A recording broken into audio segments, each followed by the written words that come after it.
ছেড়ে দাও, ছেড়ে দাও আমাকে, আমাকে এই হাড়ি থেকে মুক্ত করো। এখানে আমার দম বন্ধ হয়ে আসছে, আমাকে মুক্ত করে দাও। কি, এটা আমি কি দেখছি? এত দেরি হয়ে গেছে, সর্বনাশ! সবাই তো তাহলে আমাকে রেখে মাছ ধরতে চলে গেছে। না না, তাড়াতাড়ি আমাকেও মাছ ধরতে যেতে হবে, নইলে যে পেটে একটা খাবারও যাবে না। এই বলে টোনা জাল নিয়ে তাড়াতাড়ি ছুটে নদীর পাড়ে চলে যায় আর সেখানে গিয়ে দেখে ঘাটে একটা নৌকাও নেই। কি, আজ তো ঘাটে একটা নৌকাও নেই। আমি নদীতে মাছ ধরতে যাব কি করে? আজ মাছ বিক্রি করতে না পারলে আমার হাতে একটা টাকাও আসবে না। তোতা দাদারা নিশ্চয়ই সব নৌকা নিয়ে মাছ ধরতে গেছে। না, যতক্ষণ না তোতা দাদারা ফিরে আসছে এই ঘাটে আমাকে অপেক্ষা করতে হবে। একটা নৌকার দেখা পেলে মাছ ধরতে চলে যাব। এই বলে টোনা নদীর ঘাটে অপেক্ষা করতে থাকে। এরপর সকাল গড়িয়ে দুপুর, দুপুর গড়িয়ে বিকেল হয়ে আসে, কিন্তু টোনা কোনো নৌকা দেখতে পায় না। এসব কি হচ্ছে? বিকেল হয়ে এলো, তবুও একটা নৌকা আসছে না।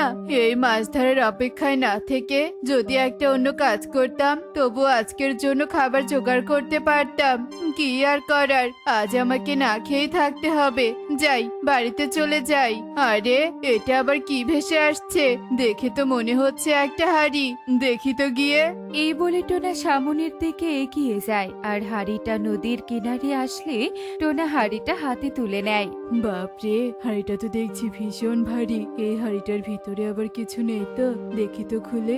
বাবারে বাবা, হাঁপিয়ে গেলাম, তবু এই হাড়ির ঢাকনা খুলতেই পাচ্ছি না। মনে হয় না খেয়ে থেকে শরীর আমার ক্লান্ত হয়ে পড়েছে, তাই শক্তি দিয়ে হাড়ির ঢাকনা খুলতে পারছি না। আমি বরং কুড়িয়ে পাওয়া হাড়িটা বাড়িতে নিয়ে চলে যাই, কাল খেয়ে দিয়ে হাড়ির ঢাকনা খোলার চেষ্টা করব।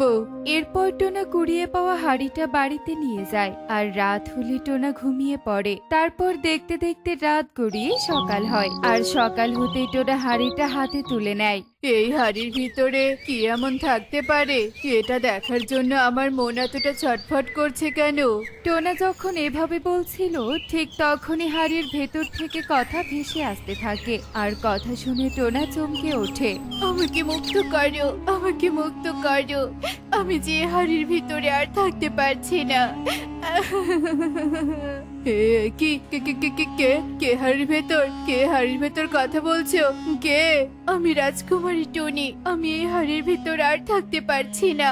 দোহাই লাগে, এই হাড়ি যে কুড়িয়ে পেয়েছো, আমাকে মুক্ত করে দাও। সর্বনাশ! রাজকুমারী হাড়ির ভেতরে বন্দি। কিন্তু রাজকুমারী, এ হাড়ি ঢাকনা তো আমি কিছুতেই খুলতে পারছি না। তোমাকে আমি মুক্ত করব কি করে? আমাকে কেউ মুক্ত করতে পারবে না। আমাকে যে জাদুকর বন্দি করে রেখেছে, ওই জাদুকর ছাড়া যদি মুক্ত করতে পায় তাহলে সেটা তান্ত্রিকই পারবে। দোহাই লাগে, তুমি আমাকে তান্ত্রিক বাবার কাছে নিয়ে যাও। এর বিনিময়ে তুমি যা চাইবে আমি তোমাকে তাই দিব। ঠিক আছে রাজকুমারী, তুমি কোনো চিন্তা করো না। আমি এক্ষুনি এই কুড়িয়ে পাওয়া হাড়িটা তান্ত্রিকের কাছে নিয়ে যাচ্ছি। এরপর টোনা আর এক মুহূর্ত দেরি না করে কুড়িয়ে পাওয়া হাড়িটা নিয়ে তান্ত্রিকের কাছে ছুটে চলে যায় আর তান্ত্রিক সবটা বুঝতে পেরে সেই হাড়ি থেকে রাজকুমারীকে মুক্ত করে।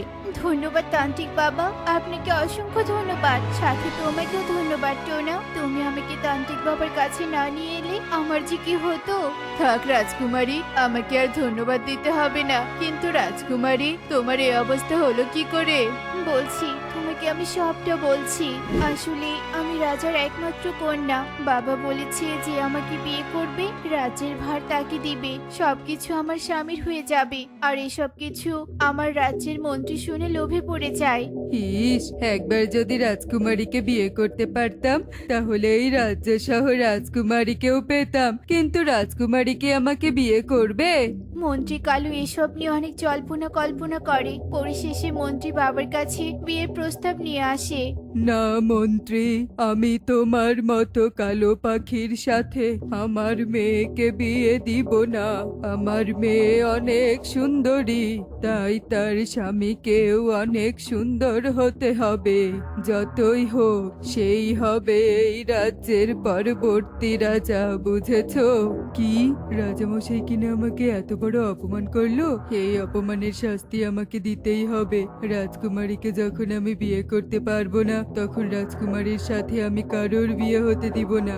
তারপর মন্ত্রী কালুথার জানা সবচেয়ে বড় জাদুকরের কাছে যায় আর তাকে সব কথা খুলে বলে। তারপর জাদুকরকে রাজ্যে নিয়ে এসে আমাকে হাড়িতে বন্দি করে রাখে আর বাবা মাকেও খাঁচায় বন্দি করে। মন্ত্রী, আমার মেয়েকে ছেড়ে দে। আমি তোর সাথে আমার মেয়ের বিয়ে দিতে রাজি আছি, তবুও আমার মেয়েকে তুই ছেড়ে দে। হা, হা, হা, হা, হা।